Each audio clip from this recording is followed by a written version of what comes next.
नमस्कार, स्वागत है आपका। इंडिया टीवी देख रहे हैं आप। आपके साथ मैं हूं प्राची पाराशर। प्रहार में हम बात करेंगे हरियाणा की। फ्लोर पर नायब सैनिक का एग्जाम, जेजेपी में मच गया कोहराम। हरियाणा में अचानक हुए बदलाव के बाद दुष्यंत चौटाला की मुश्किलें बढ़ गई हैं। पार्टी के विधायकों ने दुष्यंत के खिलाफ बगावत कर दी है। कल जेजेपी गठबंधन से बाहर हुई। आज जेजेपी के 5 विधायक बीजेपी के समर्थन में विधानसभा में पहुंच गए। आज हरियाणा के नए सीएम सैनी को विधानसभा में विश्वास मत हासिल करना है, जिस पर चर्चा जारी है। आज विधानसभा का विशेष सत्र शुरू होने के पहले दुष्यंत चौटाला ने व्हिप जारी कर अपने विधायकों को विधानसभा में गैर मौजूद रहने को कहा था। आमतौर पर व्हिप सदन में जारी होने के लिए जारी होता है, लेकिन जेजेपी ने विधानसभा नहीं आने के लिए व्हिप जारी किया। इसके बावजूद 5 विधायक हैं जेजेपी के जो विधानसभा में पहुंच गए हैं। तो कल एनडीए से अलग हुआ जेजेपी। कल भारतीय जनता पार्टी के साथ जेजेपी का नाता टूटा, नई सरकार का गठन हुआ और आज पार्टी में ही टूट फूट शुरू हो गई है। कुल 10 विधायक हैं जेजेपी के हरियाणा में और 5 ऐसे विधायक हैं जो व्हिप का उल्लंघन करके विधानसभा की कार्यवाही में पहुंच गए हैं। दुष्यंत चौटाला ने अपने सभी 10 विधायकों के लिए यह व्हिप जारी किया था और इस व्हिप के मुताबिक गैर हाजिर रहना था विधानसभा की कार्यवाही से। लेकिन फिलहाल इस 5 ऐसे विधायक हैं जो व्हिप का उल्लंघन करके विधानसभा की कार्यवाही में शामिल हो रहे हैं। आपको जानकारी दे दें कि बहुमत का आंकड़ा मौजूदा सरकार के पास है। कुल 41 विधायक भारतीय जनता पार्टी के हैं। 7 निर्दलीय विधायकों का समर्थन बीजेपी को प्राप्त है। इसके अलावा 5 अब जेजेपी के विधायक भी विधानसभा की कार्यवाही में पहुंच गए हैं। पुनीत परिंजा मेरे सहयोगी इस वक्त जुड़ गए ज्यादा जानकारी के साथ। पुनीत, बताइए क्या हलचल इस वक्त है। कल जेजेपी सरकार से अलग हुई और आज अपनी ही पार्टी में टूट फूट, बड़ा नुकसान दुष्यंत चौटाला को। बिल्कुल बिल्कुल प्राची, यहाँ पर बड़ा नुकसान दुष्यंत चौटाला को होता हुआ दिखाई दे रहा है। लेकिन इसमें अभी खास बात यह है कि जब ये प्रस्ताव रखा गया वहां पर उसके बाद जैसे ही मुख्यमंत्री नायब सैनी द्वारा प्रस्ताव रखा गया तो 5 विधायक थे जेजेपी के, वो सदन से बाहर चले गए। हालांकि वो बिल्कुल सदन के अंदर ही मौजूद हैं, लेकिन जहां पर कार्रवाई चल रही है वहां से वो बाहर निकल आए हैं। तो ऐसे में अगर व्हिप का उल्लंघना की अगर मानी जाए तो वो वोटिंग के में अब उपस्थित होते हैं नहीं होते, अब ये देखने वाली बात होगी।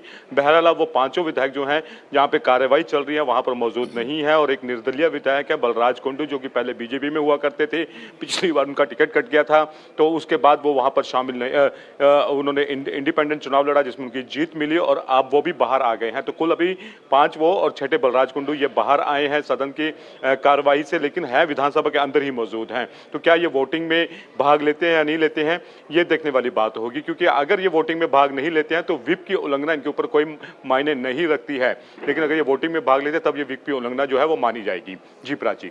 ठीक है, 5 विधायक पहुंचे हैं विधानसभा की कार्यवाही में, सदन के अंदर मौजूद हैं। हालांकि वोटिंग में हिस्सा लेंगे या नहीं लेंगे देखना अब दिलचस्प होगा। पुनीत, आप बने रहिए हमारे साथ। देखिए, जेजेपी के 5 विधायकों ने बगावत का झंडा बुलंद किया है। उनमें देवेंद्र बबली टोहना से विधायक हैं, कल ये शपथ ग्रहण समारोह में पहुंचे थे। जबकि ईश्वर सिंह गोहाला सीट से जीते हैं। योगी राम सिहाग बरवाला के विधायक हैं और राम कुमार गौतम नारनौल से चुनकर आए हैं। कल नायब सिंह सैनी के शपथ समारोह में जेजेपी के 3 विधायक देवेंद्र सिंह बबली, जोगी राम सिहाग और ईश्वर सिंह भी राजभवन में मौजूद थे। आज गौतम भी बागियों की लिस्ट में शामिल हो गए हैं, लेकिन अभी सदन के अंदर वो जरूर हैं, यानी कि विधानसभा में वो जरूर हैं, लेकिन कार्यवाही में हिस्सा नहीं ले रहे हैं, इसलिए व्हिप का उल्लंघन इसे नहीं माना जाएगा। अब वोटिंग के वक्त उनका क्या कदम होता है, इस पर सभी की निगाहें बनी हुई हैं। हालांकि इस बीच हरियाणा विधानसभा में विश्वास मत पर चर्चा जारी है। सैनी ने विधानसभा में विश्वास मत पेश किया है। विधानसभा स्पीकर ने इस पर चर्चा के लिए सरकार और विपक्ष को 1-1 घंटे का वक्त दिया है, जिसके बाद इस पर वोटिंग होगी। सैनी को विश्वास मत जीतने के लिए 46 विधायकों का समर्थन चाहिए, लेकिन बदले हालात में उनके पास 52 विधायकों का समर्थन इस वक्त नजर आ रहा है। 41 विधायक बीजेपी के अपने हैं, 6 निर्दलीय विधायक हैं। एचएलपी का समर्थन भारतीय जनता पार्टी के साथ है। जेजेपी के 4 और विधायक हैं जो फिलहाल बीजेपी के साथ नजर आ रहे हैं, तो ये कुल संख्या 52 की हो जाती है। वहीं सरकार के खिलाफ की अगर आप बात करेंगे तो कांग्रेस के पास 30 अपने विधायक हैं, जेजेपी के पास 10 विधायक थे, 4 के टूटने की जानकारी मिल रही है। 6 विधायक जेजेपी के पास है, आईएनएलडी का 1, निर्दलीय का 1 और कुल मिलाकर ये संख्या 38 की हो जाती है। तो फिलहाल हरियाणा विधानसभा में अगर आप नंबर्स के हिसाब से देखेंगे तो फुल मेजॉरिटी में है सैनी सरकार और विश्वास मत हासिल करने में कोई भी दिक्कत फिलहाल सैनी सरकार को होगी नहीं, ऐसा तो कम से कम नजर आ रहा है। पुनीत, एक बार आप भी बताइए, अंदर जो कुछ चल रहा है और जिस तरीके से विधायकों के आने जाने का सिलसिला जारी है, खासकर जेजेपी के विधायकों का, कुल कितनी संख्या है इस वक्त मौजूदा सरकार के पास विधायकों की? देखिए, विधायकों की अगर बात करें तो टोटल यहाँ पर 48 विधायकों का समर्थन जो है वो सरकार को इस समय वो पूरा का पूरा समर्थन सरकार के पास है। कुल 77 विधायक आए हैं। इसी का मुद्दा जो था वो विपक्ष के नेता भूपेंद्र सिंह हुड्डा ने सदन में उठाया कि इतनी क्या इमरजेंसी आ गई कि अचानक से सदन को बुलाना पड़ा, क्योंकि मोस्टली विधायक जो थे वो बाहर गए हुए थे, यानी कि वो चंडीगढ़ में मौजूद नहीं थे, लेकिन अचानक से सदन बुलाना पड़ा। तो इसलिए 90 में से 77 विधायक जो है इस समय विधानसभा के अंदर मौजूद हैं। लेकिन सरकार के तमाम विधायक जो हैं, जो 48 के 48, उसके अलावा 4 और विधायक, 4 नहीं 5 विधायक मैं कहूंगा, 5 विधायक जेजेपी के भी, हालांकि वो वोटिंग में हिस्सा लेते हैं या नहीं लेते हैं ये देखने वाली बात होगी, लेकिन तो कुल मिलाकर 48 के 48 विधायक जो हैं जिन्होंने सरकार के पक्ष में वोट डालना है वो इस समय सदन के अंदर मौजूद हैं। अगर कमी है तो सिर्फ विपक्षी दल के जो एमएलए हैं उन वो यहाँ पर नहीं पहुंचे हैं, चाहे वो दुष्यंत चौटाला हो या जेजेपी के कई ऐसे नेता हैं, एनएलडी के अभय चौटाला हैं, वो यहाँ नहीं है। तो कुल मिलाकर सरकार जब प्रस्ताव पारित किया है इसमें विश्वास मत का, तो उसमें सरकार के पास फुल मेजोरिटी यहां पर है। जी प्राची, सरकार पूरी तरीके से कंफर्टेबल सिचुएशन में है, सरकार के सामने तो कोई मुश्किल नहीं है, लेकिन जिन विधायकों पर अभी संशय बरकरार है पुनीत, जैसा आप बता रहे हैं, जेजेपी के विधायकों में टूट का जो डर है वो कहीं ना कहीं सता रहा है, उन विधायकों का कहना क्या है? वो क्या करना चाहते हैं? वोटिंग में हिस्सा लेंगे या नहीं लेंगे? क्या अभी तक किसी विधायक ने अपने पत्ते खोले हैं? देखिए, वो कार्रवाई सदन से जो जहां पर कार्रवाई चल रही है वहां से बाहर निकले हैं, लेकिन जहां तक वो इस समय अगर मैं आपको तस्वीर दिखाऊं यहाँ पर प्राची, तो अपने दर्शकों के लिए भी समझाना बड़ा इसमें आसान हो जाएगा। ये सामने आप ये जो रेड कलीन देख रहे हैं, ये रास्ता जाता है जो सीधा आगे जहां पर सदन की कार्रवाई चल रही है वहां पर जाता है, और इसके आगे प्रेस जो है, मीडिया जो है वो नहीं जा सकता है। और जो बताया जा रहा है कि जो विधायक हैं, जो पांचों के पांचों हैं, वो सामने जहां पर कृष्ण जी की आपको तस्वीर नजर आ रही है उसके साथ ही एक कमरा है, वहां पर इस समय मौजूद हैं। और उसके अलावा वहां पर किसी की भी वहां पर मीडिया को जाने की पूरी तरह से पाबंदी रहती है। तो ऐसे में वो नीचे तो नहीं आए हैं, सदन की कार्रवाई से वो बाहर हो गए हैं और इस तरफ सदन की कार्रवाई जो है वो चल रही है। तो ये एक सीधी तौर पर ये तस्वीर है, ये विधानसभा की जो मैंने अभी अपने सरकार पर कोई खतरा है नहीं इस वक्त। जो खतरा है वो जेजेपी पर टूट का मंडरा रहा है, क्योंकि विधायकों का आना जाना इस तरफ इशारा कर रहा है कि जेजेपी के विधायक टूटते हुए नजर आ रहे हैं। आप नजर बनाए रखिएगा पुनीत, आगे भी आपसे जानकारी लेंगे। फिलहाल आपका बहुत शुक्रिया। अब आगे बढ़ेंगे, बात करेंगे उत्तर प्रदेश की, जहां जेल में बंद गैंगस्टर मुख्तार अंसारी पर एक बार फिर शिकंजा कसने वाला है। फर्जी शस्त्र लाइसेंस मामले में मुख्तार अंसारी को कोर्ट ने दोषी ठहराया है और अब से थोड़ी ही देर में वाराणसी की एमपी एमएलए कोर्ट सजा सुनाएगी। अफसरों के फर्जी सिग्नेचर कर लाइसेंस लेने के मामले में कोर्ट ने मुख्तार को दोषी पाया है। 36 साल पुराने इस केस में मुख्तार समेत 2 के खिलाफ अपराध साबित हुए हैं। पहला दोषी माफिया मुख्तार अंसारी है और दूसरा उसका सहयोगी गौरी शंकर। गौरी शंकर की पहले ही मौत हो चुकी है। 4 दशकों तक पूर्वांचल में मुख्तार का खौफ रहा। योगी सरकार के आने के बाद पहली बार 2022 में मुख्तार के खिलाफ सजा हुई। परिवार पर भी लगातार शिकंजा कसता जा रहा है। क्राइम के मामलों में मुख्तार और उसकी फैमिली पर अब तक 97 केस दर्ज हैं। देखिए, एक लंबी जद्दोजहद का सामना योगी सरकार को करना पड़ा पंजाब की रोपड़ जेल से मुख्तार अंसारी को उत्तर प्रदेश में वापस लाने के लिए। और जब से मुख्तार अंसारी उत्तर प्रदेश की जेल में बंद है तभी से लगातार मुख्तार अंसारी पर शिकंजा कसता जा रहा है और एक के बाद एक उसे कई मामलों में सजा सुनाई जा चुकी है। योगी सरकार बनने के बाद से ही मुख्तार के गुनाहों पर प्रहार जारी है। मुख्तार पर अब तक 65 केस दर्ज हैं, जिसमें से 7 में अब तक सजा हो चुकी है। 8 मामलों में कोर्ट ने आरोप तय कर दिए हैं और 22 मुकदमे विचाराधीन हैं। आज एक मामले में सजा का ऐलान हो जाएगा। कल मुख्तार अंसारी को उस मामले में दोषी करार पाया था कोर्ट की तरफ से। अब मुख्तार अंसारी पर डीएम और एसपी का फर्जी हस्ताक्षर कर लाइसेंस लेने का आरोप है। बांदा जेल से वीडियो कॉन्फ्रेंसिंग के जरिए माफिया मुख्तार अंसारी की पेशी हुई। इस केस में अब तक 10 लोगों की गवाही हो चुकी है। मुख्तार अंसारी पर फर्जी तरीके से असलहे का लाइसेंस लेने का आरोप है और इस मामले में पूर्व मुख्य सचिव और पूर्व डीजीपी भी अपनी गवाही दे चुके हैं। आज इस मामले में कोर्ट सजा का ऐलान करेगी। अब योगी सरकार में 7 साल में अब तक 7 केस में मुख्तार अंसारी को सजा हो चुकी है। 8वें केस में वाराणसी की कोर्ट फैसला सुनाने वाली है।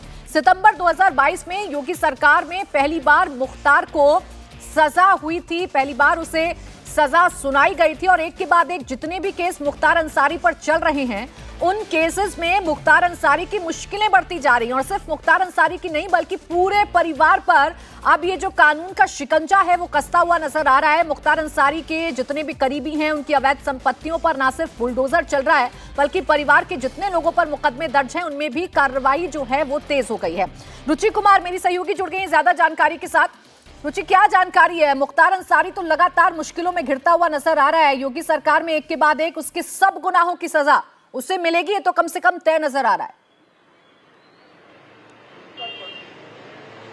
जी बिल्कुल, जो ये मामला है ये सोचिए 1987 का है और आज तक इनमें सजा नहीं हुई। सीबीसीआईडी ने चार्जशीट भी फाइल की तब भी उसमें कुछ नहीं हुआ। तो आप सोचिए 1987 से आज 2024 है। कल वाराणसी कोर्ट ने दोषी पाया मुख्तार अंसारी को कि एक 2 नाली बंदूक के लाइसेंस के लिए मुख्तार अंसारी पे आरोप लगा था कि डीएम और एसपी के फर्जी साइन मुख्तार अंसारी ने करके ये लाइसेंस हासिल किया है। अब कोर्ट ने दोषी पाया है। आज सजा आपसे कुछ देर बाद मुख्तार अंसारी को सुनाई जाएगी। तो आप समझ लीजिए कि किस तरह से पूरा जो माफिया का कारोबार था, अवैध जिस तरह से संपत्तियां जमा की जाती थी, फिर जो अगर केस होता भी था तो उस पर कार्रवाई नहीं होती थी। अब जब से योगी सरकार आई है ये कार्रवाई शुरू हुई है तो इससे आप समझ सकती हैं कि अगर पुलिस ठीक से केस को इन्वेस्टिगेट करे, जो कोर्ट में पैरवी होती है वो ठीक से पैरवी हो, तो माफिया हो चाहे बदमाश हो उसके खिलाफ एक्शन हो जाता है। तो ये बड़ी कामयाबी सरकार की है कि कार्रवाई करके ठीक से कोर्ट में पैरवी करके एक के बाद एक मुख्तार अंसारी को सजा दिलाई जा रही है। और आप देखिए कि उम्र कैद की सजा पहले ही हो चुकी है। किसी एक मामले में 10 साल की सजा है, एक में 7 साल की सजा है, एक में 5 साल की सजा है। तो ये सिलसिला लगातार जारी है। मुख्तार अंसारी बांदा कोर्ट में, बांदा जेल में बंद है।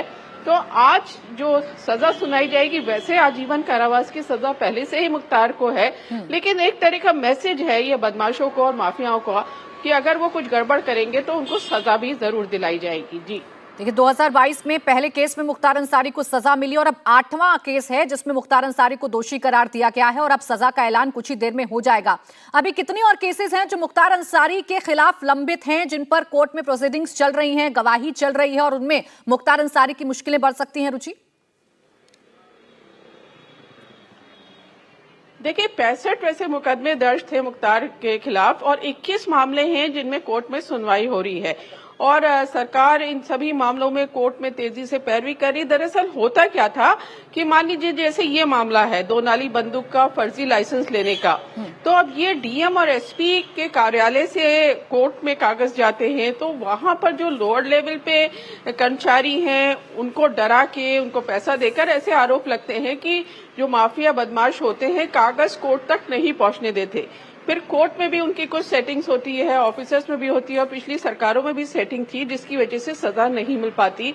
तो अब ये जितने मामले मुख्तार पर उत्तर प्रदेश में कम से कम लंबित हैं उसमें तेजी से कार्रवाई हो रही है। उसके अलावा आप देखिए पंजाब में भी है, दिल्ली में भी है मुख्तार पर मुकदमे, लेकिन यूपी में पुलिस काफी तेजी दिखा रही है और इन्वेस्टिगेशन में किसी तरह की कोई कमी ना रहे। कोर्ट में मामला जो दर्ज है मुख्तार के खिलाफ या उसके गैंग मेंबर्स के खिलाफ उसमें पैरवी में किसी भी तरह की कमी ना रहे, कोई कागज ना कम हो, गवाही। इसी मामले को देखिए कि उस समय डीएम थे वहां पे आलोक रंजन जो यूपी के चीफ सेक्रेटरी होकर रिटायर हुए और जो एसपी थे वो नागर साहब थे, जो नागर जी भी यहाँ पर यूपी में डीजीपी होकर रिटायर हुए जी। तो पूर्व चीफ सेक्रेटरी, पूर्व डीजीपी की गवाही इस पूरे मामले में कराई गई कि कोर्ट में जाके उन्होंने बताया कि उन्होंने साइन नहीं किए थे। तो इस तरह से जो पैरवी में यानी माफिया राज की माफियाओं की कमर कैसे तोड़नी है ये योगी सरकार बखूबी जानती है और इसी दिशा में एक एक कदम योगी सरकार की तरफ से उठाया जा रहा है।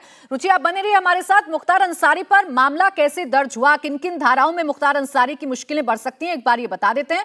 आईपीसी 420, आईपीसी 467, आईपीसी धारा 468, 120 भी, 30 आर्म्स एक्ट दोष इस पर सिद्ध हो चुका है और 13(2) दोष मुक्त है। इन धाराओं में मामले दर्ज है मुख्तार अंसारी पर और आज इस मामले पर सजा का ऐलान मुख्तार अंसारी पर होगा। उम्र कैद की सजा पहले ही मुख्तार अंसारी को हो चुकी है। एक और मामले में सजा का ऐलान आज कोर्ट की तरफ से किया जाएगा।